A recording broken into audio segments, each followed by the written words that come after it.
வணக்கம் and welcome to Sprite வழங்கும் good morning தமிழா. தமிழான்னு சொல்றதுக்கு முதல்ல ரெடி ஆயிட்டீங்க போல. இல்ல யாருமே நம்மள பாக்குறப்ப நம்ம கும்பிடாம இருந்துற கூடாதுல்ல. கரெக்ட்டுங்க. இந்த பவ்யம் ரொம்ப முக்கியம் பாத்துக்கோங்க. இல்ல உங்க காஸ்டியூம் பார்த்தாலே உங்களுடைய பாரம்பரியம் எந்த அளவுக்கு இருக்கு அப்படிங்கிறது புரியுது. சரி இன்னைக்கு என்ன கதையோட வந்திருக்கீங்க? நிச்சயமா என்னோட காஸ்டியூம்க்கு இதுக்கும் கூட அந்த சம்மந்தப்படுத்தி நீங்க சொல்லிருங்க போல இருக்கு. ஏன்னா சொல்றது வந்து ஒரு மாதிரியான சோஷியலிஸ்ட் ஒரு பர்சன் பத்தின ஒரு கதை அப்படின்னு சொல்லலாம். கார்ல் மார்க்ஸ் அவர்கள் அவர் வந்து இன்ட்ரோடியூஸ் பண்ணவே தேவையில்ல. உலகத்துல எல்லாருக்குமே அவரை பத்தி தெரியும் இல்லையா? அவரை பத்தி தான் ஒரு கதை சொல்ல போறாரு. இன்னைக்கும் பாத்தீங்கன்னா பேரண்ட்ஸ் வந்து நம்ம ஊர்ல குழந்தைங்களை வந்து படிப்பு அப்படிங்கிற பேர்ல வந்து நாங்க சொல்றதெல்லாம் நீ கத்துக்கணும் படிக்கணும் அப்படின்னு சொல்லி திணிச்சிட்டே இருக்காங்கல்ல.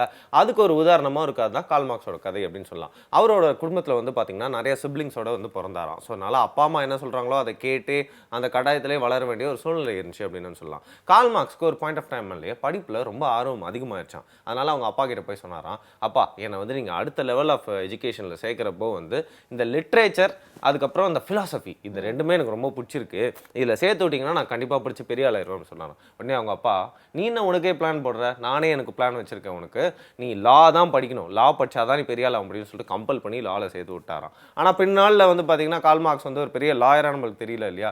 இன்னைக்கு வரைக்கும் வந்து சோசியலிசத்தோட தந்தையாக தான் நம்மளுக்கு தெரிகிறாரு. ஏன்னா லா படித்தாலும் சைட்லேயே வந்து அவருக்கு என்னென்ன தேவையோ அப்படிங்கிற விஷயத்தெல்லாம் வந்து நிறையா புக்ஸ் மூலியமாக படித்து ஃபிலாசபி அப்படிங்கிற விஷயத்தை பார்த்தீங்கன்னா டஸ் கேபிட்டல் அப்படிங்கிற ஒரு புக் மூலியமாக நம்மளுக்கு வந்து ஒரு கம்யூனிஸ்ட் ஃபிலாசபியை வந்து கொடுத்துருப்பாரு அப்படின்னு வந்து சொல்லலாம். ஸோ நீங்கள் உங்கள் வீட்டில் இருக்க குழந்தைங்களை என்னதான் வந்து இதுதான் படிக்கணும் இதுதான் நீ கற்றுக்கணும் அப்படின்னு தெரிஞ்சா கூட அவங்களுக்குள்ள இருக்க விதை வந்து முளைச்சு என்ன திறமை இருக்கோ அதுதான் வெளில வரும் அப்படின்னு சொல்லலாம் இல்லையா? எக்ஸாக்ட்லி. ஒரு சில இடங்கள்ல வந்து பார்த்தீங்கன்னா வைஸ் வர்ஸா ஆகிறதுக்கான வாய்ப்புகள் வந்து இருக்கு. ஸோ பேரண்ட்ஸ் வந்து சர்ப்ரைஸ் பண்ணுறதுனால இதுதான் என்னுடைய தலையெழுத்து அப்படிங்கிற மாதிரிலாம் நிறைய பேர் வந்து அதை நோக்கி வந்து போயிடுற வழி கூட வந்து இருக்கு அப்படின்னு வந்து சொல்லலாம். நிறைய பேர் வந்து நீங்கள் சொன்ன மாதிரி கார்ல் மார்க்ஸ் மாதிரி வேற ஒரு சப்ஜெக்ட்ல இன்ட்ரெஸ்ட் இருக்கிறத வந்து சைட் பை சைடா வந்து கத்துக்கக்கூடிய சூழ்நிலைகள் வந்து கம்மியா தான். அவர் வந்து லா படிச்சதையும் யூஸ் பண்ணிட்டு தான் இப்படிப்பட்ட ஒரு ஃபிலாசபியோட வெளில வந்திருப்பார் இல்லையா லைஃப்ல. இருந்தாலும் வந்து பேரண்ட்ஸ் வந்து கொஞ்சம் அவங்களுடைய குழந்தைங்களுடைய ஆசைகளுக்கும் விருப்பங்களுக்கும் வந்து இம்பார்ட்டன்ஸ் கொடுக்கணும் அப்படிங்கறத சொல்லிட்டு, ஆனா குழந்தைங்களுக்கு இந்த விஷயங்கள்லாம் நீங்க வந்து கொஞ்சம் ஸ்ட்ரெஸ் பண்ணியே சொல்லிக் கொடுக்கலாம். அந்த மாதிரியான விஷயம் தான் வந்து வல்லமைக்குள் பகுதியில் கத்துக்க போறோம், பார்க்கலாம்.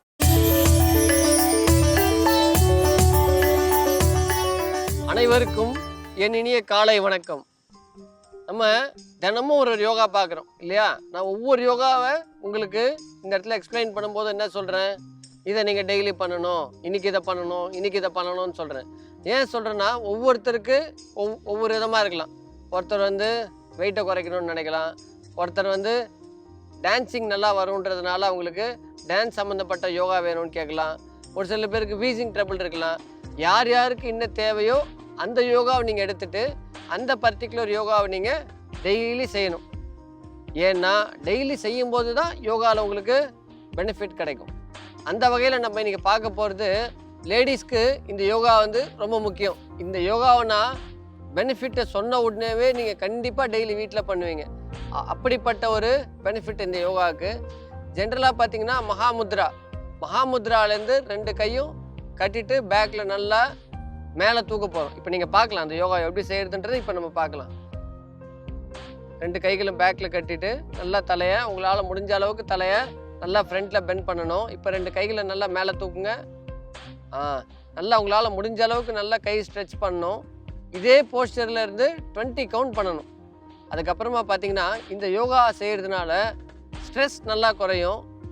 மகாமுத்ரான்னு சொல்லக்கூடிய முத்திரையிலே ரொம்ப ஒரு முக்கியமான முத்திரை தான் மகாமுத்ரான்னு சொல்லுவாங்க. அதை மாதிரி இந்த மகாமுத்ராலேயே 2 கைகளும் இப்படி பேக்கில் கட்டிட்டு மேலே தூக்கினா கையுடைய 2 சைடில் நல்லா குறையுமா. ஷோல்டர்ஸ் கிட்ட இருக்கிற மசில், ஃபேட் மசில் நல்லா குறையுமா. அதனால் லேடிஸ்க்கு இந்த பக்கம் 2 பக்கம் இருக்கிற மசில் நல்லா குறையும். அவங்க பார்க்க பாடி ரொம்ப ஃபிட்டாக இருக்கணும்னா இந்த யோகாவை கண்டிப்பாக அவங்க செய்யணும். மகாமுத்ரா போஸ்டருக்கு வந்துட்டு 2 கைகளும் பேக்கில் கட்டிட்டு நல்லா மேலே தூக்கணும். உங்களால் முடிஞ்ச அளவுக்கு நல்லா மேலே தூக்கிட்டு இதே போஸ்டரில் 20 கவுண்ட் பண்ணிவிட்டு மறுபடியும் ரிலாக்ஸ் பண்ணணும். நார்மல் ப்ரீத்திங்கில் பண்ணோன்றது ரொம்ப ஒரு முக்கியமான விஷயம். சப்போஸ் உங்களால் இந்த மாதிரி செய்ய முடியலன்னா இதையும் எப்படி சிம்பிளிஃபைடாக செய்யலான்றதை நீங்கள் பார்க்கலாம். ஏன்னா ரொம்ப பெரிய வயிறு இருக்கிறவங்க ஃபுல்லாக தலையை கீழே பெண்ட் பண்ண முடியாது. அவங்க என்ன பண்ணணும்னா அவங்களால எந்த அளவுக்கு முடியுமோ அந்த அளவுக்கு பெண்ட் பண்ணணும். இப்போ பாருங்க இவங்க பெண்ட் பண்ணுவாங்க பாருங்கள், இந்த அளவுக்கு பெண்ட் பண்ணணும். கை போஸ்டரு அதே மாதிரி தான். தலை இன்னும் கொஞ்சம் கூட மேலே தூக்கலாமா? இந்த போஸ்டரில் இருந்துட்டு கூட இந்த மாதிரி நீங்கள் செஞ்சாலே போதும், உங்களுக்கு அந்த பெனிஃபிட் கிடைக்கும். போக போக உங்களால் எந்த அளவுக்கு முடியுமோ அந்த அளவுக்கு போயிட்டு நல்லா தலை கிழப்பை பெண்ட் பண்ணி தொட்டுறணும். ரிலாக்ஸ்மா, நார்மல் ப்ரீத்திங். இன்றைக்கி நம்ம பார்த்தது மகாமுத்ராவோடு சேர்ந்து கையை எப்படி நம்ம குறைக்கலாம் அப்படின்றத நம்ம பார்த்தோம். இந்த யோகாவை நம்ம பண்ணும்போது ஸ்ட்ரெஸ் குறையும். இந்த யோகாவை பண்ணும்போது வயிறு ஃபுல்லாக சாப்பிட்டுட்டு கண்டிப்பாக செய்யக்கூடாது. அதனால் இந்த யோகாவை கையெல்லாம் குறையணுன்ற ஆசை இருக்கிறவங்க கண்டிப்பாக காலையிலே இந்த யோகாவை பண்ணணும். இந்த யோகாவை தினமும் காலையில் பண்ணணும். அதுதான் ரொம்ப முக்கியம். நான் மறுபடி எல்லா எபிசோட்லேயும் சொல்கிறேன், உங்களுக்கு காலையில் தினமும் பண்ணணும். உங்களுக்கு எந்த யோகாவை பண்ண முடியுமோ அதை மட்டும் பண்ணுங்கள். ஆனால் கன்சிஸ்டன்சி ரொம்ப முக்கியம். இந்த யோகாவை நீங்கள் பண்ணுறதுனால கோவமே உங்களுக்கு வராது. அப்பேற்பட்ட யோகா அது. மீண்டும் நாளைக்கு வேற ஒரு யோகாவோட உங்களை பார்க்குறேன். நன்றி, வணக்கம். நல்ல ஒரு பகுதியில் நல்ல ஒரு விஷயத்தை கற்றுக்கிட்டோம். ஆனால் நீங்கள் இந்த பகுதிக்கு முன்னாடி ஒரு விஷயம் சொல்லியிருந்தீங்க, ஸ்ட்ரெஸ் பண்ணி கற்றுக் கொடுக்கணும்னு சொல்லிட்டு. ஸ்ட்ரெஸ் போகணும் தானே இதை கற்றுக் கொடுக்குறாங்க, அதே எப்படி ஸ்ட்ரெஸ் பண்ணி கற்றுக்க முடியும்? ஸ்ட்ரெஸ் பண்ணி கற்றுக் கொடுக்க சொல்லலைங்க. அதாவது இதோட முக்கியத்துவத்தை வந்து நீங்கள் தவறாமல் எடுத்து சொல்லணும் அப்படிங்கிறது தான் வந்து பேரண்ட்ஸ் கிட்ட வந்து சொன்னேன். நிறைய விஷயங்கள் வந்து பேரண்ட்ஸ் வந்து வலியுறுத்துவாங்க, ஆனால் இதை மாதிரி முக்கியமான விஷயங்கள் வந்து தவற விட்டுருவாங்க இல்லையா? ஓகே, நம்ம எதுவுமே தவற விடக்கூடாதுன்னா வந்து அப்படியே சும்மா கண்காணிப்போட தெளிவாக பார்த்துக்கிட்டே இருக்கணும். நீங்கள் பார்த்துக்கிட்டே இருங்க. ஒரு சின்ன பிரேக் தான், அதுக்கப்புறம் தொடர்ந்து நிறைய விஷயங்கள் வரப்போகுது உங்களுக்கு. இது உங்களோட குட் மார்னிங் தமிழா.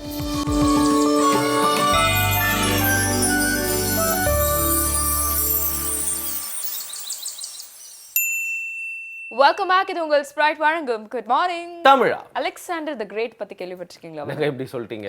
நிறைய பேர் பத்தி வந்து தெரியாம இருக்கும்போது கொஞ்சம் பேர் பத்தி தான் தெரிஞ்சு நம்மளோட வாழ்க்கையில இன்ஸ்பிரேஷன் அப்படின்னு சொல்லிட்டு எடுத்துக்கிட்டது பாத்தீங்கன்னா வந்து ஒரு 10 பேர் தான். ஏன்னா அவங்கள பத்தி தான் வந்து பாட புத்தகத்தில் படிச்சிருப்போம், வீட்டில் சொல்லி கொடுத்துருப்பாங்க, இல்ல வந்து கார்ட்டூன்ஸ்ல பார்த்துருப்போம். அப்படிப்பட்ட ஒருத்தர் தானே அலெக்சாண்டர் தி கிரேட். அவரை பத்தி வந்து ரொம்ப பெக்யூலரா ஒரு விஷயம் வந்து என்ன சொல்லுவாங்க அப்படின்னா, அவருடைய படை வீரர்கள்லாம் இருக்காங்க இல்லையா, படை வீரர்கள்ல இருக்கிற ஒவ்வொருத்தருடைய பேரும் அவருக்கு வந்து தெரிஞ்சு வச்சிருப்பாரு. அது மட்டும் இல்லாம அவருடைய ஃபேமிலி பேக்ரவுண்ட், அவங்களுடைய அப்பா வந்து இதுக்கு முன்னாடி என்ன செஞ்சுட்டு இருந்தாங்க அப்படிங்கிற வரைக்கும் வந்து தெரிஞ்சு வச்சிருப்பாராம். சரி, எதுக்காக அலெக்சாண்டர் இதெல்லாம் வந்து தெரிஞ்சு வச்சிருக்காரு அப்படின்னா, போர் சமயங்கள்ல என்ன பண்ணுவாராம், படை வீரர்கள்லாம் அப்படியே இருக்கும்போது வந்து அலெக்சாண்டர் வந்து சும்மா அவருடைய குதிரையில வந்து இப்படி நேரா வந்து ஒருத்தரை வந்து பாயிண்ட் பண்ணி, உங்களுடைய பேர் இதுதானே, உங்க அப்பா தான் இதுக்கு முன்னாடி இந்த ஆர்மிக்காக தன்னுடைய உயிரை வந்து இழந்திருக்காரு, அதுக்கப்புறம் நீங்க இந்த ஆர்மிக்காக வந்து திருப்பி உங்களுடைய உயிரை தியாகம் செய்யறதுக்காக வந்திருக்கீங்க, இப்படிப்பட்ட ஒரு தியாகம் நிறைஞ்ச ஒரு படை தான் நம்மளுக்கு வந்து இருக்கு, இப்படி ஒரு படை இருந்ததுன்னா நம்மளுக்கு வந்து வெற்றி வந்து ரொம்ப சொல்லக்கும், உன்னோட பேர் இது, நீ வந்து போன போர்ல வந்து இத்தனை பேரை வந்து சாகடிச்ச அப்படின்னு ஒரு சோல்ஜரையும் பார்த்து பேசும்பொழுது, அரசருக்கு நம்மளை பத்தி தெரிஞ்சிருக்கா, இப்போ வந்து அடுத்த தடவை வந்து நம்மளை பத்தி வந்து பேசுறதுக்கு இன்னும் நம்ம வந்து பயங்கரமா வந்து சண்டை போடணும் அப்படின்னு சொல்லிட்டு பயங்கர உத்வேகத்தோட வந்து போர் புரிவாங்களா அந்த போர் வீரர்கள். ஸோ எதுக்காக அவர் வந்து இந்த மாதிரி ஒரு விஷயத்த வந்து ஹேண்டில் பண்ணியிருக்காரு. ஸோ ஒரு லீடர் அவங்களுடைய சோல்ஜர்ஸ் கூட எந்த அளவுக்கு வந்து ஒரு கம்பேட்டபிலிட்டியை வந்து ஏற்படுத்தியிருக்காரு அப்படிங்கிறது வந்து புரியுது இல்லையா? அதாவது கூட வேலை செய்யறவங்க, போர்க்களத்துல போறவங்களை பத்தி வந்து இன்ஸ்பயர் பண்ணணுன்றதுக்காக அவங்க பேர்லாம் தெரிஞ்சு வச்சிருக்காரு. ஆனா இன்னைக்கு நம்ம வந்து உள்ள போற உணவு பத்தியே எதுவும் தெரிஞ்சு வச்சுக்கிறது இல்ல. ஏதோ ஒண்ணுங்க, அவங்க இட்டாலியன் பேர் வச்சிருக்காங்க, இவ்வளவு ரேட்டு போட்டிருக்காங்க, இந்த விஷயம் எல்லாம் பாக்கிறதுக்கு நல்லா இருக்கு வெளி தோற்றத்துக்கு, அதனால வந்து உள்ள போயிட்டோம் அப்படின்னு சொல்லிட்டு நம்ம உட்கொள்ற உணவு பத்தி கூட நம்மளுக்கு முழுசா தெரியறது இல்லை அப்படின்னு சொல்லுவாங்க.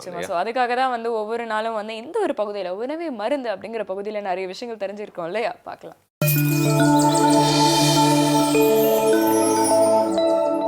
வணக்கம் நேயர்களே. உணவே மருந்து அப்படின்னு நம்ம பேச வேண்டிய கட்டாயத்திற்கு ஆட்பட்டிருக்கிறோம். இது உணவுங்கிறது நம்ம முன்னோர்கள் அவங்களாம் சொன்னது தானே. அப்புறம் ஏன் இப்போ வந்து உணவை பற்றி இப்படிலாம் நம்ம டிவிலாம் உட்காந்து பேச வேண்டிய கட்டாயம் இருக்குது அப்படின்னு நம்ம கூட நினைக்கலாம். உணவை பற்றி நமக்கு தெரியாத விஷயமா சார், நீங்கள் என்ன சார் சொல்ல போகிறீங்க? எல்லா டிவியும் திறந்தாலும் சமையல் நிகழ்ச்சியில் உணவை பற்றி சொல்கிறாங்க, மருந்து பற்றி சொல்கிறாங்க அப்படின்னு நம்ம நினைக்கக்கூடும். இந்த உணவு அப்படிங்கிறத பொறுத்த வரைக்கும் பார்த்திங்கன்னா, திருவள்ளுவரே வந்து 2000 வருஷத்துக்கு முன்னாடியே திருக்குறளில் ஒரு 133 அதிகாரத்தில் ஒரு அதிகாரமாக உணவு அப்படிங்கிற அதிகாரத்தையும் படைத்திருக்கிறாங்க. அப்படிங்கும்போதே இந்த உணவினுடைய முக்கியத்துவம் நம்ம தெரிந்து கொள்ள முடியும். இந்த உணவு அப்படிங்கிறத பொறுத்த வரைக்கும் உங்களுக்கெல்லாம் தெரியும், ஒரு 30 வருஷத்துக்கு முன்னாடி நம்ம சாப்பிட்ட உணவு இன்னைக்கு இருக்கா அப்படின்னு கேட்டிங்கன்னா, நீங்கள் கணக்கு போட்டுகிட்டே வாங்க. 30 வருஷத்துக்கு முன்னாடி என்ன சாப்பிட்டோம், காலையில் என்ன சாப்பிட்டோம், மதியம் என்ன சாப்பிட்டோம், நைட்டு என்ன சாப்பிட்டோம் அப்படின்னு யோசிச்சுட்டே வந்தீங்கன்னா 30-35 வருஷத்துக்கு முன்னாடி இன்றைக்கி அதில் வந்து 90% உணவுகள் இல்லாமல் போயிருக்கு, காணழிஞ்சு போயிடுச்சு. காணழிஞ்சு போச்சா? ஆமாம், காணழிஞ்சே போச்சு. இப்போ அது வந்து நம்முடைய பழக்கத்தில் இல்லை. இது எப்படி காணழிஞ்சது? இப்போ காணழிஞ்சவங்களை கண்டுபிடிக்கிறது ஹேபியஸ் கார்பஸ் மண்ணுலாம் போடுறாங்க. அந்த மாதிரி இந்த காணடைந்த உணவுகள் ஏன் காணடைஞ்சது, யார் காணடிச்சாங்க, இந்த காணடித்ததற்கும் பின்னாடியே வந்து ஏதாவது வந்து சதி இருக்கா அப்படின்னு நீங்கள் கொஞ்சம் உட்காந்து யோசிச்சிங்கன்னா மிக பயங்கரமான சம்பவங்கள்லாம் இதற்கு பின்னாடி இருக்குது. மகா பயங்கரமான ஆசாமிகள்லாம் கூட இதற்கு பின்னாடி நம்ம சாப்பாட்டு தட்டை மாற்றினதில் அவர்களுடைய பங்கும் இருக்குது. ஒரு தடவை என்ன பண்ணுறாங்க, கரிபியன் தீவுகளுக்கு ஒரு குறிப்பிட்ட மிஷினரிஸ் வந்து போகிறாங்க. அந்த மிஷினரிஸ் போயிட்டு அவங்களுக்கு நல்ல விஷயங்கள்லாம் சொல்கிறாங்க. சொர்க்கத்துக்கு போகிறதுக்கு எப்படி, கடவுள் எங்கே இருக்கிறாரு, கடவுள் எப்போ வருவார், கடவுள் வருகின்ற போது நீங்கள்லாம் ஆயத்தமாயிருங்கள் அப்படின்ற அந்த விஷயங்களை அவர்களுக்கு வந்து அந்த மிஷினரிஸ் வந்து சொல்லி கொடுக்குறாங்க. சொல்லி கொடுக்கும்போது அந்த மிஷினரிஸ்கள் என்ன பண்ணுறாங்க, அந்த கரிபியன் தீவுகளில் ஒரு மருத்துவமனையும் காட்டுறாங்க. ஏன்னா அங்கே இருக்கக்கூடிய மலை மக்கள், ஆதி மக்களுக்கு மருத்துவ வசதியை நம்ம கொடுத்து அவர்களோட நம்ம உறவுகளை நம்ம மெயின்டைன் பண்ணலாம், மேனேஜ் பண்ணலாம் அப்படின்னு சொல்கிறதுக்காக அந்த மருத்துவமனை கட்டுறாங்க. அந்த மருத்துவமனையில் ஃபார்மசி இருக்குது. அந்த ஃபார்மசியில் நிறைய மருந்துகள்லாம் கொண்டு வந்து வைக்கிறாங்க. அதில் வந்து பிபிக்கு மருந்து இருக்குது, கொலஸ்ட்ராலுக்கு மருந்து இருக்குது, சக்கரை வியாதிக்கு மருந்து இருக்குது, ஹார்ட்டுக்கு மருந்து இருக்குது, இதய மருந்துகள் இருக்குது, ரத்தம் வந்து அடர்த்தியாச்சுன்னா அதை டைல்யூட் பண்ணுற மருந்து, இப்படி ஏகப்பட்ட சமாச்சாரங்கள், மருந்துகள் அந்த ஃபார்மசியில் வைக்கப்பட்ட உடனே 1 வருஷம் ஆச்சு, 2 வருஷம் ஆச்சு. நிறைய மருந்துகள் போச்சு. எதுக்கெல்லாம் மருந்து வராங்க அப்படின்னு பார்த்தீங்கன்னா, அந்த மாதிரி காயமாச்சுங்க, பாம்பு கடிச்சிச்சுங்க, எலி கடிச்சிச்சு, கீழே விழுந்துட்டேன், எலும்பு முறிஞ்சிச்சு, இப்படி தான் மக்கள் வந்தாங்க. மற்றபடி இவங்க எடுத்துகிட்டு போன இந்த கொலஸ்ட்ராலுக்கான மருந்து, பிபிக்கான மருந்து, சக்கரை வியாதிக்கான மருந்தெல்லாம் ஒரு மருந்து கூட போகலை. வாங்கிட்டு போன மருந்து எல்லாமே டிஸ்போஸ் பண்ண வேண்டிய கட்டாயம் இருந்துச்சு. ஏன்னா எக்ஸ்பைரி ஆயிடுச்சு. அங்கே இதை வந்து ரிப்போர்ட் பண்ணுறாங்க, மேலிடத்துக்கு, தலைமையகத்துக்கு ரிப்போர்ட் பண்ணுறாங்க. அங்கே இருக்கிறவங்களுக்கு ஆச்சரியம், அவ்வளோ பெரிய ஏரியாவுக்கு நம்ம ஹாஸ்பிட்டல் கட்டினா இவ்வளோ மருந்து டேமேஜ் ஆயிடுச்சு, அவங்க யாருமே வாங்கலையே, என்ன காரணம் அப்படின்னு சொல்லிட்டு டக்குன்னு சரி ஓகே மருந்து தான் வாங்கலை, நம்ம வந்து அதுக்கு பதிலாக நம்ம உணவுகள்லாம் கொடுத்து அனுப்புவோம், ப்ரெட்டு, நம்ம சாப்பிட்ற ப்ரெட்டு, கோதுமை பொருட்கள், இதெல்லாம் அந்த மக்களுக்கு கொண்டு போய் கொடுங்க அப்படின்னு சொல்லிட்டு அந்த மிஷினரி மூலமாக திரும்ப இதை வந்து சப்ளை பண்ண ஆரம்பிச்சிடுறாங்க. கோதுமை, அப்புறம் இவங்க செஞ்ச ப்ரெட் ஐட்டங்கள், இதெல்லாம் வந்து அவங்கள சப்ளை பண்ண ஆரம்பித்த உடனே ஒரு 6-7 மாதம் கழிஞ்ச உடனே ஃபஸ்ட்டு கொலஸ்ட்ரால் கொஞ்சம் அதிகமாகி பேஷண்ட் வந்தாங்க. அப்புறம் கொலஸ்ட்ரால் மருந்து கொஞ்சமாக அனுப்பிச்சி வைங்க அப்படின்னு இவங்க லெட்டர் போட்டாங்க. 2வது பிபி பேஷண்ட் வர ஆரம்பித்தாங்க. திரும்ப பிபி மருந்து அனுப்பிச்சி வைங்க அப்படின்னு இவங்க ஓலை அனுப்பிச்சாங்க.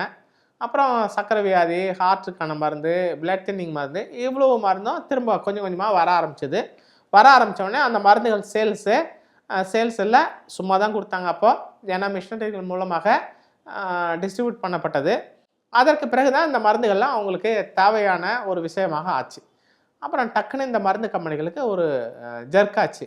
ஆகா, உலகம் முழுக்க நம்ம இவ்வளோ நாள் சும்மாவே இருந்திருக்கிறோமே, நமக்கு வேலை வந்துச்சு அப்படின்னு சொல்லிட்டு உலகம் முழுக்க இந்த மருந்துகள் விற்பதற்கு முன்பாக அந்தந்த நேட்டிவ் பீப்புள்ஸ், அதாவது வந்து இயற்கையாக வாழ்ந்துகிட்டு இருக்கக்கூடிய மக்களுடைய உணவை நம்ம ஃபஸ்ட்டு மாற்றணும், வேறு வழியே இல்லை அப்படின்னு சொல்லிட்டு எல்லாம் வந்தால், என்ன சாப்பிட்றீங்க, கூழ் குடிக்கிறியா, என்ன கூழ் அசிங்கமாக இருக்குது, கேழ்வரகு கூழ், கம்மங்கூழுன்ட்டு. நாங்களாம் பார்த்தீங்களா காலையில் பிரேக்ஃபாஸ்ட் வந்து ப்ரெட்டு சாப்பிடுவோம், நாங்களாம் ரொட்டி சாப்பிடுவோம், சப்பாத்தி சாப்பிடுவோம், பரோட்டா சாப்பிடுவோம் அப்படின்னு சொல்லிட்டு எல்லாருடைய உணவுகளையும் மாற்றினோடனே எல்லாரும் பேஷண்ட் ஆனவுடனே கொஞ்சம் கொஞ்சமாக சக்கரை வியாதி அதிகமாச்சு, கொஞ்சம் கொஞ்சமாக பிபி அதிகமாச்சு, கொஞ்சம் கொஞ்சமாக ஹார்ட் அட்டாக்கு, ஸ்ட்ரோக்கு எல்லாமே அதிகமாச்சு. அதிகமானவுடனே முதல்ல வந்து இனாமாக அந்த உணவுகளை கொடுத்த அந்த கம்பெனிகள் அதற்கு பிறகு இவங்களுடைய உணவு முறைகள்லாம் மாற்றின பிறகு மருந்துகளை உலகம் முழுக்க சேல் பண்ண ஆரம்பிச்சிட்டாங்க. இன்றைக்கி சக்கப்போடு போடுது, என்னது, உணவுள்ள மருந்து. அதனால் வந்து நம்ம முக்கியமாக கவனிக்க வேண்டிய விஷயங்கள், நம்மை சுற்றி நம்ம வயலில் நம்ம தோட்டத்தில் எதெல்லாம் விளையுதோ அதெல்லாம் உங்களுக்கு அமுதம். பனிமலையில் வசிக்கக்கூடிய மனிதனுக்கு நம்ம உணவை கொடுக்கக்கூடாது, பனிமலையில் இருக்கிற மனிதன் சாப்பிட்ற உணவையும் நம்ம சாப்பிடக்கூடாது. நமக்கான உணவு நம்மளை சுற்றி விளையுது. அந்த இயற்கையோடு ஏந்தே நம்ம வாழ்க்கையை நடத்துகின்ற போது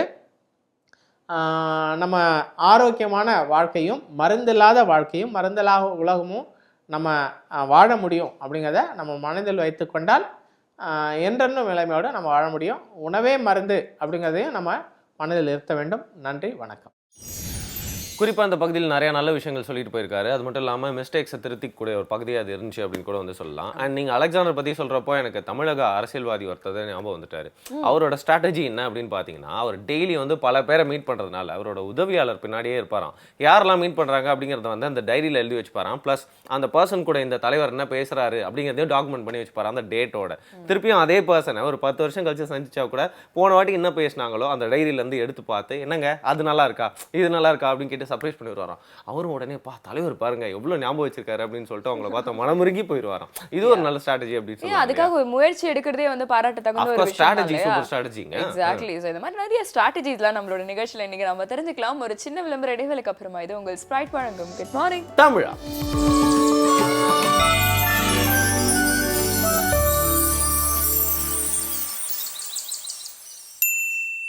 வெல்கம் பேக். இது உங்கள் ஸ்ப்ரைட் வழங்கும் குட் மார்னிங் தமிழா. ஃபுட் ரிசர்ச்சர் திவ்யா செந்தில் இன்னைக்கு வந்து நிறைய பேரோட ஃபேவரட்டான ஒரு ஃப்ரூட்டை தான் வந்து கையாண்டிருக்காங்க. நிறைய பேரோட ஃபேவரட்டான ஃப்ரூட்னா வாழைப்பழமா? இல்லங்க, அது மாதிரி கிட்டத்தட்ட இருக்கும் அப்படின்னு வந்து சொல்லலாம். அந்த பட்டர் ஃப்ரூட் சாப்பிட்டிருக்கீங்களா? சூப்பர் ஃப்ரூட் ஆச்சே அது. அப்படிலாம் நீங்க சும்மா வந்து சொல்லாதீங்க. உண்மையா அது வந்து பிளைனா சாப்பிட முடியாது. இல்லங்க, ஏதோ ஒரு ஜூஸ் கடையில வந்து வச்சிருப்பாங்க அதிசயமா பட்டர் ஃப்ரூட் ஜூஸ் வேணுமா அப்படின்னு கேட்டா ரொம்ப நாள் ஆச்சு இதெல்லாம் பார்த்து அப்படின்னு சொல்லிட்டு சாப்பிட வேண்டியது. கரெக்ட்டுங்க. அந்த பட்டர் ஃப்ரூட் ஆனா வந்து வெறுமா நம்ம வந்து சாப்பிட முடியாது. ஏன்னா அது வந்து எந்த ஒரு டேஸ்ட்டுமே இருக்காது, இனிப்பே இருக்காது. ஆனா நம்ம வந்து ஷாப்ஸ்ல வந்து கொஞ்சம் சுகர்லாம் வந்து ஆட் பண்ணி நமக்கு வந்து கொடுப்பாங்க. ஆனா சுகர் வந்து ஹெல்தி கிடையாது இல்ல. கண்டிப்பா அதை சேர்த்தோனே வந்து அந்த ஹெல்தி அப்படிங்கிற மேட்டர் போயிருது. இப்போ என்ன பண்ண போறோம் அதுக்கு? அதனால தான் திவ்யா செந்தில் என்ன பண்ண போறாங்கன்னா டேட்ஸ் அது கூட வந்து மிக்ஸ் பண்ண போறாங்க. So butter fruit date mix ஆகுது. எக்ஸாக்ட்லி, பார்க்கலாம்.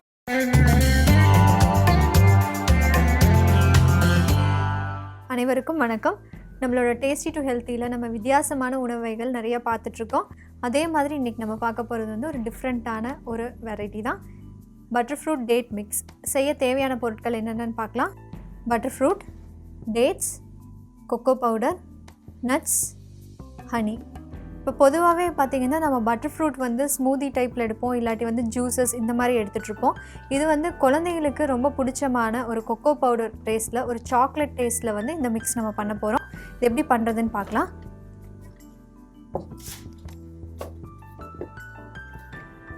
ஃபஸ்ட்டு இதில் வந்து நான் பட்டர் ஃப்ரூட் ஆட் பண்ணிக்கிறேன். தென் வந்து டேட்ஸு,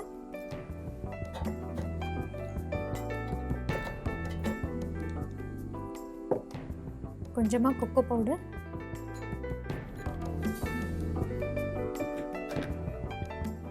ஸ்வீட்னஸ்க்காக ஹனி,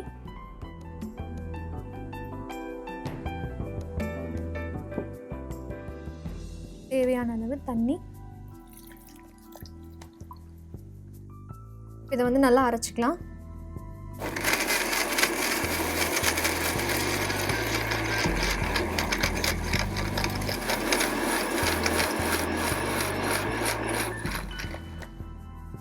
இப்போ நம்மளோட பட்டர் ஃப்ரூட் டேட் மிக்ஸ் தயாராகிடுச்சு.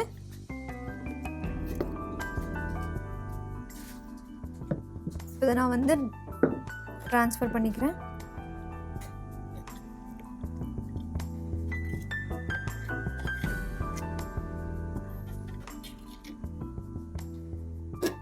கொஞ்சமாக இதில் நட்ஸ் போட்டுக்கலாம்.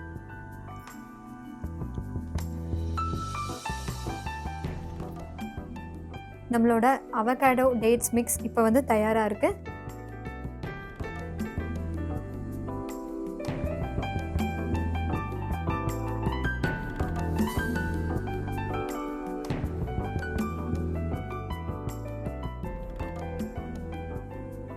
இந்த அவகாடோ வந்து நல்ல பழுத்த ஒரு அவகாடோவை வந்து நீங்கள் பப்பாளியோ இல்லை வந்து வாழைப்பழத்து கூடயோ சேர்த்து ஒரு ஃபேஸில் மாஸ்க் மாதிரி போட்டிங்க அப்படின்னா உங்கள் ஸ்கின்னில் இருக்க அந்த கெமிக்கல்ஸ் எல்லாமே வந்து அந்த போர்ஸ்லேருந்து ரிமூவ் ஆயிரும்.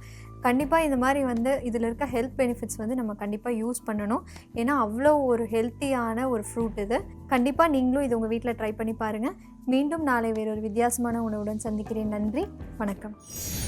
இந்த பட்டர் ஃப்ரூட் இருக்கே, பொதுவாக அந்த இயற்கையை வச்சுக்கோங்களேன், நம்ம ஒரு யூஸ் இருக்குது அப்படின்னு நினச்சிட்டு ஒரு பொருளை பற்றி நினச்சிட்டு இருப்போம். ஆனால் வந்து அது நம்மளுக்கு தரக்கூடிய நன்மைகள் அப்படிங்கிறது பல வகையில் இருக்கும். இப்போ நம்ம பட்டர் ஃப்ரூட் வந்து நீங்கள் சொன்னீங்க ஜூஸ் போட்டு தான் குடிக்க முடியும் அப்படின்னு சொல்லிட்டு, அதை வந்து இந்த ஃபேஸில் போடுற ஒரு விஷயமாவும் நிறைய பேர் யூஸ் பண்ணிருக்காங்க. அதில் அந்த அளவுக்கு வந்து தீர்வும் இருக்கும் நிறைய ஸ்கின் ப்ராப்ளம். எக்ஸாக்ட்லி, ஒரு இன்ஸ்டன்ட் எனர்ஜி பூஸ்டர் அப்படிங்கிற மாதிரி வந்து சொல்லலாம். யூஸ்வலாக அந்த வாழைப்பழம் தான் வந்து சொல்லுவாங்க, காலையில் வந்து பிரேக்ஃபாஸ்ட் சாப்பிட்றதுக்குலாம் எனக்கு நேரம் இல்லை அப்படிங்கிறவங்க வந்து டக்குன்னு ஒரு 2 வாழைப்பழம் வந்து சாப்பிட்டு போயிட்டா ஃபீலிங்காக இருக்கும் இல்லையா? அதே மாதிரி தான் இந்த பட்டர் ஃப்ரூட்டும். பட் என்ன பட்டர் ஃப்ரூட், நீங்கள் பட்டர் ஃப்ரூட்டும் சரி இல்லை வாழைப்பழமும் சரி ரொம்ப ரெகுலராக வந்து நைட் டைமில் வந்து எடுத்துக்கிட்டிங்கன்னா வெயிட் போட்டுரும், பார்த்துக்கோங்க. ஆமாம், இந்த பட்டர் ஃப்ரூட்டு இல்லை வாழைப்பழம் தான் வந்து காலைல போய் சாப்பிட்டு போயிட்டீங்கன்னா உங்களுக்கும் ஈஸியாக இருக்கும், வீட்டில் சமையல் செய்யாதவங்களுக்கும் ரொம்ப ஈஸியாக இருக்கும் அப்படின்னு சொல்லலாம் இல்லையா? பேச்சுலர் லைஃப் ஸ்டோரியிலேருந்து வந்து ஒரு பக்கத்தை வந்து எடுத்து நீங்கள் வந்து சொல்லியிருக்கீங்க அப்படிங்கிறது வந்து தெரியுது. இதே மாதிரி நிறைய விஷயங்களுக்கு காத்துட்டு இருக்கு. ஒரு சின்ன விளம்பர இடைவேளைக்கு அப்புறம் மாத்திரம் வந்து பேசலாம். இது உங்கள் ஸ்ப்ரைட் வழங்கும் குட் மார்னிங் தமிழா.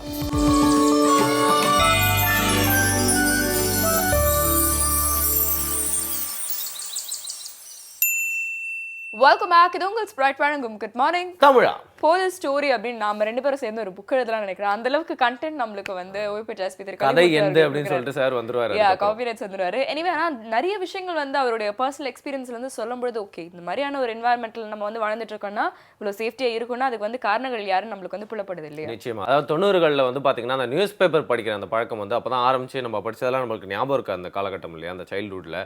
அப்போ நம்ம பார்த்த சம்பவங்கள் சீரீஸ் ஆஃப் மர்டர்ஸா இருக்கட்டும், கிரைம்ஸா இருக்கட்டும், இல்ல ஒரு பேட்டர்ன் ஆஃப் மிஸ்சீவ்ஸா இருக்கட்டும், நிறைய பாத்தீங்கன்னா ஒரே மாதிரி நடந்துட்டே இருக்கும். ரொம்ப ஃபேமஸா இருக்கும் அந்த முறையெல்லாம். அப்படிப்பட்ட ஒரு விஷயத்தை பத்தி தான் இன்னைக்கு வந்து நம்ம ஓய்வு பெற்ற எஸ்பி திரு கலிமூர்த்தி அவர்கள் பேச போறாரு. உதாரணத்துக்கு இப்போ நம்ம கால் டாக்ஸி எல்லாம் எல்லாமே ஆப்லயே வந்து ரெஜிஸ்டர் பண்ணிக்கிறோம், ஒரு ரைடு எடுத்துக்கிறோம், போயிட்டு வந்துடும். அப்பெல்லாம் வந்து பாத்தீங்கன்னா அந்த டிராவல்ஸ்ல இருந்து கார்லாம் வந்து புக் பண்ணி ஹையர் பண்ணுவாங்க. அதுக்கு வந்து சரியான ஐடிலாம் கொடுக்க மாட்டாங்க. அந்த மாதிரி வந்து ஒரு டாக்ஸியை ஹையர் பண்ணி எடுத்துட்டு போயிட்டு அங்கே பார்த்தீங்கன்னா அந்த கார் மட்டும் காணாமல் போயிடும், அந்த டிரைவரை கால் பண்ணியிருப்பாங்க. கார் காணாமல் போயிடும், எங்கேயோ கூட்டு போயிட்டு அப்புறம் டிரைவர் கால் பண்ணிருப்பாங்க. இந்த மாதிரி நிறைய பேட்டர்ன்லேயும் வந்து நடந்துட்டே போயிடுச்சு. இந்த மாதிரி கேஸ் பற்றி எதாவது கேள்விப்பட்டிருக்கீங்க? இது ஒரு சீரீஸா வந்து ரொம்ப வருஷமா வந்து நடந்துட்டு இருந்த ஒரு விஷயம் வந்து அப்படின்ற வந்து கேள்விப்பட்டிருக்கேன். பட் அதோட பேக் அண்ட் ஸ்டோரி தான் வந்து ஓய்வு பெற்ற எஸ்பி திரு கலிமூர்த்தி அவர்கள் நம்மளுக்காக சொல்ல போறாங்க. பார்க்கலாம்.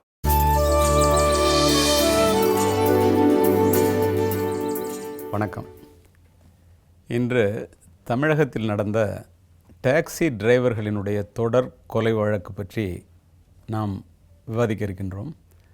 இதை நான் சொல்லணும்னு இந்த இடத்துல பதிவு பண்ணுறதுக்கு காரணம், டிரைவர்ஸ் வந்து எந்த அளவுக்கு கேர்ஃபுல்லாக இருக்கணும், வெளியில் வந்து சவாரி போகும்போது எந்த இடத்துல காரை நிறுத்தலாம், எந்த இடத்துல நிறுத்தக்கூடாது. நீண்ட தூரம் பயணமாக இருந்துச்சு அப்படின்னு சொன்னால் தனியாக போகாமல் கூட ஒரு ஆள் அழைச்சிட்டு போகிறது நல்லது. இப்படி பல விஷயங்களை வந்து நீங்கள் தெரிஞ்சுக்கலாம். அதே மாதிரி எவ்வளவு புத்திசாலித்தனமாக கொலைகள் நடந்தாலும் அந்த குற்றவாளிகள் வந்து காவல்துறையினுடைய பிடியில் வந்து மாட்டிக்கிறாங்க. அவங்க மாட்டின பிறகு அவங்களுடைய குடும்பங்கள்லாம் எப்படி வந்து சிதறி போகுது. அது மாதிரி போகாமல் தவிர்க்கணுங்கிறதுக்காக இதை நான் இந்த இடத்துல பதிவு செய்ய விரும்புகிறேன். நான் கரூரில் பணியாற்றி கொண்டு இருக்கும்போது காலையில் 10 மணிக்கு ஒரு ட்ராவல்ஸ் ஓனர், அவர்கிட்ட ஒரு 22 கார் இருக்குது, அவர் வந்து ஒரு கம்ப்ளைண்ட் கொடுக்குறாரு.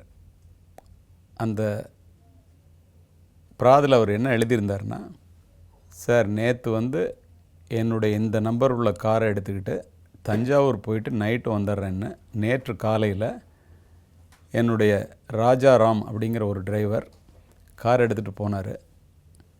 அவர் நேற்று நைட்டும் வரல, இன்றைக்கு இது வரைக்கும் வரல. அப்போல்லாம் செல்ஃபோன் வசதி ரொம்ப கிடையாது, எங்கே இருந்தாலும் எஸ்டிடி பூத்தில் பேசுவாங்க. நேற்று நைட்டு ஒரு எஸ்டிடி பூத்துலேருந்து ஒரு கால் வந்து என்னுடைய ஆஃபீஸ் பையன் அட்டன் பண்ணான்.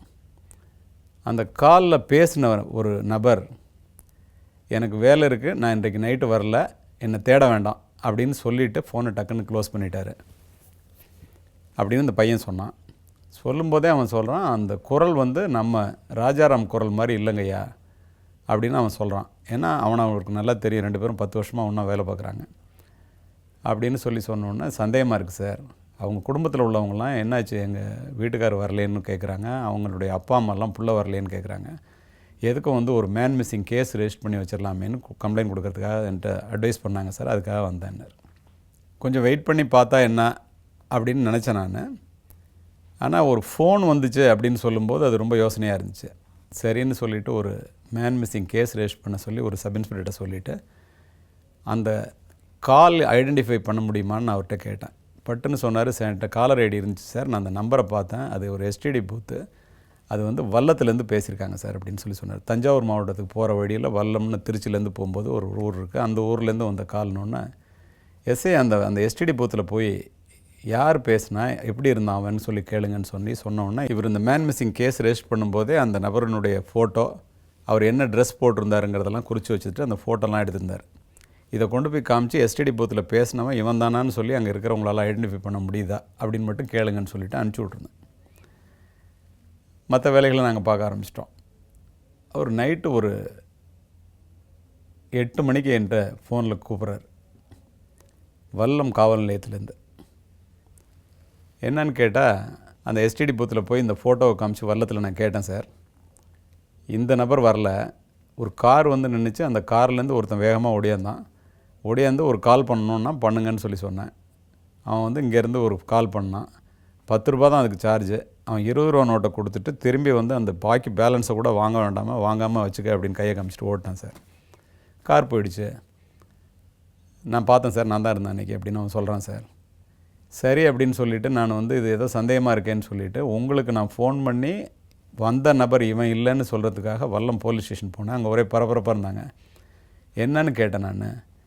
இந்த மாதிரி வந்து முந்தின நாள் நைட்டு ஒரு சம்பவம் நடந்ததாகவும், நைட்டில் வந்து ஒரு பாடி வந்து ஆலக்குடின்னு சொல்லி பக்கத்தில் உள்ள ஒரு மெயின் ரோட்லேருந்து பிரிஞ்சு போகிற ஒரு கிராமத்துக்கு போகிற பாதையில் எரிஞ்சு எரியாமல் இருந்ததாகவும், அது கம்ப்ளைண்ட் வந்தோன்னே அந்த வல்லம் போலீஸ் ஸ்டேஷன்லேருந்து போய் பார்த்து ஸ்பாட் போஸ்ட்மார்ட்டம் பண்ணுறதுக்கு போய் டாக்டரை கூப்பிட்டு அவங்க பாடியை எப்படியாவது இங்கே அனுப்பிச்சி வைங்கன்னு சொல்லி அந்த பாடியை அனுப்புறதுக்குரிய ஏற்பாடு பண்ணி அதை வந்து போஸ்ட்மார்ட்டத்துக்கு கொண்டு போயிருக்காங்க சார், மெடிக்கல் காலேஜுக்கு, தஞ்சாவூர் மெடிக்கல் காலேஜுக்கு. ஆனால் அதை போஸ்ட்மார்ட்டத்துக்கு அனுப்புறதுக்கு முன்னாடி ஒரு ஃபோட்டோ எடுத்திருந்தாங்க. நான் நம்ம வழக்கு ஒன்று காணா போச்சேன்னு நினச்சிட்டு எதுக்கும் பார்க்கலாமேன்னு சொல்லி அந்த ஃபோட்டோவை காமிங்கன்னா காமிச்சாங்க. அதில் ஒரு பக்கம் எரிஞ்சு போயிருக்கு உடம்பு, ஒரு பக்கம் எரியலை. அவன் போட்டிருந்த சட்டை கலரு, அவனுடைய ஃபோட்டோ, இது ரெண்டையும் பார்க்கும்போது ஒரு சைடு பார்க்கும்போது நம்மால் மாதிரி தெரியுது சார். இது நம்மால்னு அவர் சொல்கிறது காண போன டிரைவரை.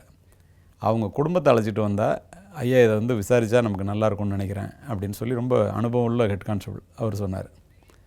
உடனே அந்த இன்ஸ்பெக்டர் நம்பரை கொடுங்கன்னு சொல்லி அவர்கிட்ட கொடுங்கன்னு சொல்லி அவர்கிட்ட ஃபோனில் பேசி, எங்கள் வழக்கில் சம்மந்தப்பட்டவன் வந்து நீங்கள் இறந்து போனதாக சொல்கிற நபரும் இது ஒன்றா இருக்கலாங்கிற மாதிரி எனக்கு சந்தேகமாக இருக்குது, போஸ்ட்மார்ட்டத்தை அடுத்த நாள் பண்ணலான்னு சொல்லுங்கள், நான் வந்து அவங்க உறவினர்களை அழைச்சிட்டு வர்றேன், வந்து ஐடென்டிஃபை பண்ண பிறகு நீங்கள் செய்யலான்னு சொன்னோன்னா, இல்லை சார் இன்றைக்கி போஸ்ட்மார்ட்டம் இல்லை, அது நாளைக்கு தான் பண்ண போகிறோம், நீங்கள் தாராளமாக அழைச்சிட்டு வாங்க, உங்களாக இருந்தால் தாராளமாக எடுத்துங்க சார், இவன் எப்படி இறந்துருக்காங்கிறது சந்தேகமாக தான் சார் இருக்குது, நீங்கள் வாங்கினார். உடனே நான் ஒரு செலக்டிவாக ஒரு 4 கான்ஸ்டபிள் எடுத்துக்கிட்டு அந்த ஊருக்கு போகலாம் அப்படின்னு சொல்லிவிட்டு அங்கே போய் அந்த இடத்த போய் பார்க்க போய் அந்த வல்லம் போலீஸ் ஸ்டேஷன் போனோம். பாடி வந்து அங்கே இருக்கணுன்னா இவர்கிட்ட என்ன நடந்துச்சு அப்படின்னு கேட்டேன் நான். இல்லை சார் நேற்று நைட்டு வந்து இவனை போட்டு எவனா கொளுத்தி விட்டுட்டு போயிட்டான் ரோட்லேருந்து உள்ள ஒரு காட்டு பகுதியில், அது முழுசாக எரியல, ஒரே புகை வந்திருக்கு. காலையில் பால்காரம் போனவன் வந்து அங்கே என்ன புகையுதே அப்படின்னு சொல்லிவிட்டு, என்னடா அந்த நேரத்தில் அங்கே புகையுதேன்னு சொல்லி பக்கத்தில் உள்ளவங்கள்ட்ட எழுப்பி சொல்லியிருக்கான். அந்த இடத்துல வீடெல்லாம் இருக்குது கொஞ்சம் தள்ளி. அவங்க எல்லோரும் போய் பார்த்துருக்காங்க சார், பாதி எரிஞ்சு எரியாமலும் ஒரு பாடி இருக்குது. உடனே போலீஸ் ஸ்டேஷனுக்கு வந்து சொன்னாங்க சார். நான் போய் பார்த்தேன், அதை எடுக்கிறதே கஷ்டமாக இருந்துச்சு. அப்புறம் வந்து ஸ்பாட் போஸ்ட்மார்ட்டத்துக்கு டாக்டரை கூப்பிட்டோம், அவங்க வர முடியல, நீங்கள் அனுப்புங்கன்னு சொல்லி சொன்னாங்க. அதனால் பாடியை வந்து ஒரு வழியாக ஏற்றி மெடிக்கல் காலேஜுக்கு கொண்டு அனுப்பிச்சிருக்கோம் சார் அப்படின்னாரு. இந்த உறவினர்களை அழைச்சிக்கிட்டு அந்த ஓனரையும் அழைச்சிக்கிட்டு மெடிக்கல் காலேஜில் போய் அந்த பிணவரையில் போய் ஓப்பன் பண்ண சொல்லி அதை போய் பார்க்க சொன்னால், பார்த்த உடனே அந்த டிரைவரோட மனைவி அவங்க அம்மா அப்பாலாம் கதறுன்னு கதறிட்டாங்க. ஏன்னா இறந்து போனது அந்த டிரைவர் தான். எதை வச்சு கண்டுபிடிக்கிறாங்கன்னா, பல் வந்து எவ்வளோ எரிஞ்சாலும் அப்படியே இருக்கும். அந்த பல்லினுடைய அமைப்பு, அது ஒரு பல் எத்து பல்லாக இருந்துச்சு, அந்த பல்லை பார்த்துட்டு ஒரு பக்கம் எரியாமல் இருந்துச்சு, அதை பார்த்துட்டு ட்ரெஸ் எல்லாமே ஒன்று, கையில் போட்டிருந்த மோதிரத்துலேருந்து அப்படியே இருந்துச்சு. சரி இப்போ வந்து அது கழட்ட முடியல மோதிரம், அதனால் அவன் விட்டு போயிருக்கான் கொலை பண்ணவன். நல்லா தெரிஞ்சிச்சு இறந்து போனது டிரைவர் தான். ஸோ இந்த சூழ்நிலையில் ஒரு டிரைவர் வந்து இறந்து போயிட்டானே, இது எப்படி ஒரு காரை எடுத்துகிட்டு வந்து டிரைவர் எப்படி இறந்தான், டிரைவருக்கு ஏதாவது முன்விரோதம் இருக்கான்னா, சுத்தமாக ஒரு அப்புறாணி ஒடிசலான ஆள், எந்த விதமான முன்விரோதமும் இல்லை, அவன் ரொம்ப நல்லவன் அப்படின்னு எல்லோரும் சொன்னாங்க.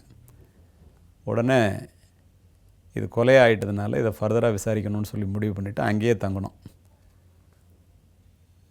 இன்று இத்துடன் முடித்துக்கொள்ளலாம். இந்த வழக்கை நாளை மீண்டும் தொடரலாம். நன்றி, வணக்கம். நிச்சயமாக சௌமியா, இந்த மாதிரி விஷயங்கள்லாம் பார்க்குறப்போ எனக்கு 2 விஷயம் வந்து வைட்டல் பாயிண்ட்ஸாக தோணுது. ஒன்று வந்து பார்த்தீங்கன்னா, நம்மளுக்கு இந்த மாதிரி விஷயங்கள்லாம் வந்து இருக்குப்பா, கொஞ்சம் உஷாராக இருங்க அப்படின்னு சொல்லிட்டு வந்து ஒரு முன்னறிவிப்பு சொல்லி அலர்ட் பண்ணுற மாதிரி இருக்குது அப்படின்னு சொல்லலாம்.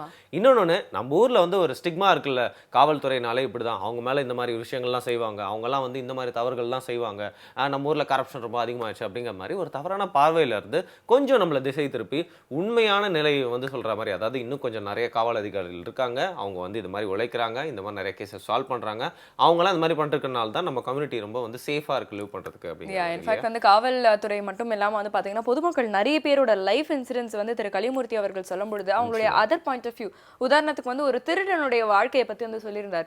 ஸோ அவன் ஏன் இந்த மாதிரி ஆனா அப்படிங்கிறதுக்கு வந்து ஒரு ஆசிரியர் வந்து எப்படி காரணமா இருந்தாங்க அப்படின்லாம் வந்து சொல்லும் பொழுது எல்லா பிரச்சனைக்கும் வந்து தி அதர் சைடு இருக்கும், நம்ம அந்த பக்கம் பார்க்கணும் அப்படிங்கிறதும் புரியுது இல்லையா? இதே மாதிரி நிறைய அதர் சைட்ஸ் தெரிஞ்சுக்க போறோம். திருப்பியும் வந்து நிறைய விஷயங்கள் சொல்ல போறாரு நாளைக்கும் அவரு. பட் அதுக்கு முன்னாடி ஒரு சின்ன பிரேக் எடுத்துக்கலாம். அடுத்த பகுதி வந்துட்டே இருக்கு. இது உங்களோட குட் மார்னிங் மார்னிங் தமிழா.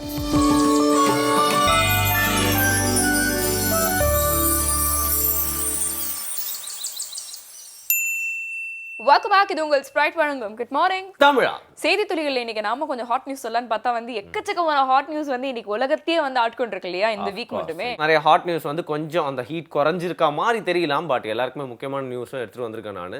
பார்க்கலாம்.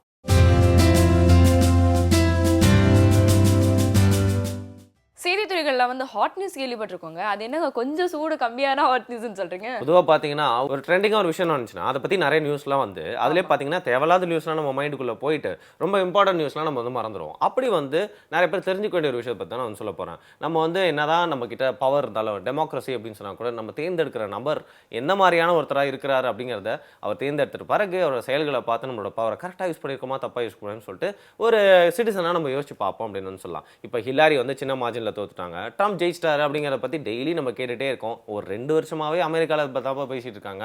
ஆனால் பர்னி சாண்டர்ஸ் அப்படிங்கிற வேட்பாளரை வந்து ஒழுங்காக நம்ம தேர்ந்தெடுத்துக்கலாம் அப்படின்னு சொல்லிட்டு இப்போ நிறைய பேர் ட்வீட் போடுறாங்களாம், ஸ்டேட்டஸ் போடுறாங்களாம், கண்ணீர் விடுறாங்களாம். அவர் வந்து பார்த்தீங்கன்னா டெமோக்ராட்டிக் கட்சியில் வந்து இருந்தார் இல்லையா, அதோட வேட்பாளராக அவரே வந்து அறிவிச்சிருக்கலாம். அவர் வந்து தேர்ந்தெடுத்திருந்தா இந்த மாதிரி ஒரு பிளண்டர் நடந்திருக்காது அப்படின்னு சொல்லிட்டு அங்கே இருக்கிற சிட்டிசன்லாம் சொல்கிறாங்கப்பா. அவங்க என்ன சொன்னாங்க, நம்மளுக்கு அது ஒரு நியூஸ் தானே, எல்லாம் முன்னுக்கு பின்னு மறுநாள் அங்கே பேசிக்கிட்டு இருக்காங்க. ஆனால் அதை விட பயங்கர ஹாட் நியூஸ்ல இங்கே இந்த 500 ரூபாய் 1000 ரூபாய் நோட்டுகளை வச்சு போயிட்டு இருக்கு. எனிவேஸ் அந்த மாதிரி நியூஸ் எல்லாம் வந்து நிறைய மக்கள் கேள்விப்பட்டதுனால கேள்விப்படாத ஒரு நியூஸ் தான் நான் வந்து சொல்ல போறேன். ரொம்ப வருட காலங்களா வந்து பாத்தீங்கன்னா இந்த அனிமல் டெஸ்டிங் வந்து நடந்துட்டு வந்தது. நிறைய பொருட்களை வந்து மார்க்கெட்டுக்கு கொண்டு வரதுக்கு முன்னாடி, அதாவது வந்து மேல் பூச்சி பொருட்களாக இருக்கட்டும் இல்ல வந்து உணவுப் பொருட்களா இருக்கட்டும், அனிமல் டெஸ்டிங்ல தான் வந்து யூஸ் பண்ணுவாங்க. ஆனா இதுக்கு வந்து தடை கோரி நிறைய நாடுகள் வந்து பாத்தீங்கன்னா நிறைய இடங்கள்ல வந்து பேன் பண்ணியிருக்காங்க. குறிப்பா வந்து காஸ்மெட்டிக் இண்டஸ்ட்ரி தான் அதிகமா இந்த மாதிரி வந்து அனிமல்ஸ் மேல வந்து டெஸ்டிங் பண்றாங்க.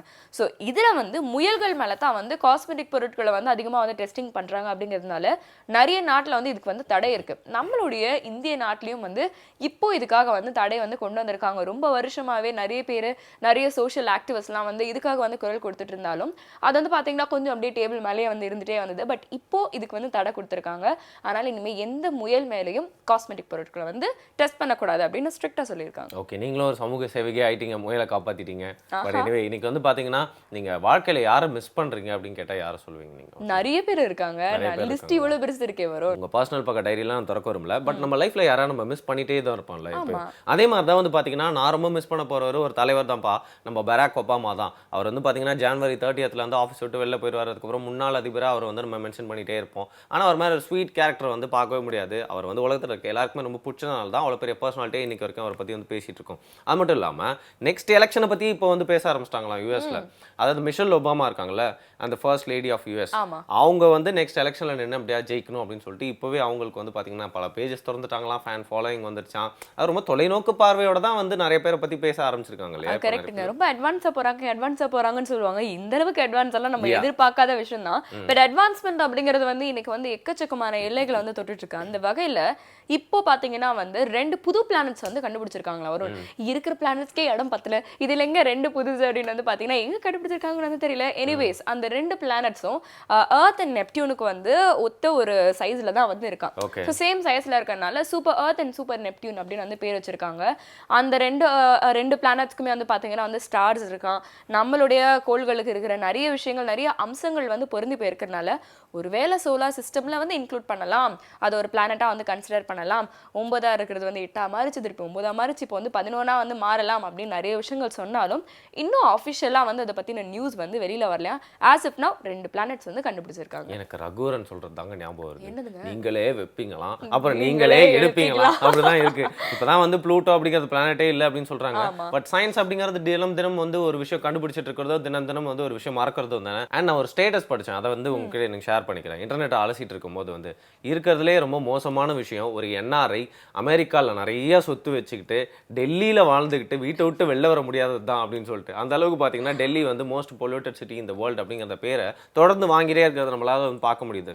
இதுக்கு மெயின் ப்ராப்ளமாக என்ன இருக்குது அப்படின்னு சொல்லிட்டு நிறைய பேர் வந்து ஒரு கருத்து கேட்டப்போ என்ன சொல்லியிருக்காங்கன்னா, ஏற்கனவே சொன்ன மாதிரி இந்த பில்டிங் கட்டுமான பணிலாம் இருக்குது, அதை உடனே நிறுத்தணும், அதனால தான் போக அப்படின்னு சொல்லி நிறைய பேருக்கு கோவம் வந்து, ஹலோ ரோட்டில் நீங்கள் டெய்லி கார் எடுத்துகிட்டு போகிறீங்களே அதனால தாங்க போக அப்படின்னு சொல்ல, அதெல்லாம் இல்லைங்க, அதுக்கு கொஞ்சத்துக்கு முன்னாடி இந்த தீபாவளி நடந்துச்சு இல்லையா, அப்போ வந்து பட்டாசுலாம் வெடிச்சாங்க, அதனால தான் போக அப்படின்னு சொல்லிட்டு ஒருத்தரும் மாற்றி பழி போட்டே இருக்காங்களே தவிர்த்து கவர்மெண்ட் வந்து என்ன ஸ்டெப்ஸ் எடுத்தாலும் அங்கே இருக்கிற மக்கள் வந்து ஒத்துழைக்கிறதுக்கு தவறுறாங்க அப்படின்னு சொல்லிட்டு அங்கே இருக்க ஆஃபீஷியல்ஸ்லாம் வந்து நீங்க வந்து இப்படி அப்படி சொல்றீங்க. இன்னொரு காரணம் என்ன தெரியுமா சொல்றாங்க, அங்க வந்து நிறைய விவசாய நிலங்கள்லாம் வந்து இந்த மெயின் சிட்டிக்கு வந்து சுத்தி இருக்கு இல்லையா, Okay. அங்கெல்லாம் அறுவடை காலம் முடிஞ்சதுக்கு அப்புறம் என்ன பண்ணுவாங்கன்னா அந்த வேர் கிட்ட இருக்கிற அந்த ஒரு கதிரை வந்து எடுக்கிறது வந்து ரொம்ப கஷ்டம்ன்றனால வந்து தீ வச்சு எல்லாத்தையும் வந்து கொளுத்தி விட்டுருவாங்க. அதனால தான்ப்பா புகை வந்துருச்சு, அதனால தான்ப்பா பொல்யூஷன் வந்துருச்சு, இப்படி வந்து பல்வேறு காரணங்கள் வந்து சொல்றதுனால வந்து இப்போ கவர்மெண்ட் என்ன தெரியுமா சொல்லியிருக்காங்க, இது பாருங்க யார் ஒருத்தர் வந்து உருப்படியான ஒரு ஐடியா வந்து இந்த பொல்யூஷன் வந்து கண்ட்ரோல் பண்றதுக்கு கொடுக்குறீங்களோ அவங்களுக்கு நாங்க 5000 ரூபாய் தரோம் அப்படின்னு வந்து சொல்லியிருக்காங்க. ஸோ ஓப்பன் ஸ்டேட்மெண்ட் பா, யாருக்கு ஏதாவது ஐடியா இருந்தா வந்து ஃபேஸ்புக்லயும் ட்விட்டர்லயும் மட்டும் போடாம கொஞ்சம் எழுதி கவர்மெண்ட்டுக்கு போட்டா ஏதாவது யூஸ்ஃபுல்லா இருக்கும் இல்லையா? செம ஐடியா ஒன்று சொல்லிட்டா, ஆ. ஊரை விட்டு கிளம்பி போயிட்டா பொல்யூஷனை குறைக்கிறதுக்கு நல்ல ரீசனா இருக்கும் அப்படின்னு சொல்லலாம் இல்ல, இல்லையா? இந்த பிச்சைக்காரன் படத்துல வந்து சொன்ன மாதிரி தான் வந்து இன்னைக்கு அமல்படுத்திட்டு இருக்காங்க. ஸோ அந்த மாதிரி தான் இருக்கு நீங்க சொல்றது. எனிவே இந்த மாதிரி நிறைய விஷயங்கள் நம்ம தெரிஞ்சுட்டு இருக்கும்போது உங்களுக்காக ஒரு பாசிட்டிவ் தாட் வருது, அதை பார்த்துட்டு இந்த நாளை ரொம்ப ஸ்போர்ட்டிவா ஆரம்பிங்க. நிச்சயமா திருப்பி நாளைக்கு காலையில உங்களை நிறைய தகவல்களோட நிறைய விஷயங்கள் சொல்லி சந்தோஷப்படுத்த வந்துருவோம். உங்களோட மார்னிங் ரொம்ப பாசிட்டிவா மாத்துறதுக்கு. அது வரைக்கும் விடைபெறுவது உங்களோட அன்பு நண்பர்களான வருண் மற்றும் சமயம் ஆன் குட் மார்னிங் தமிழா.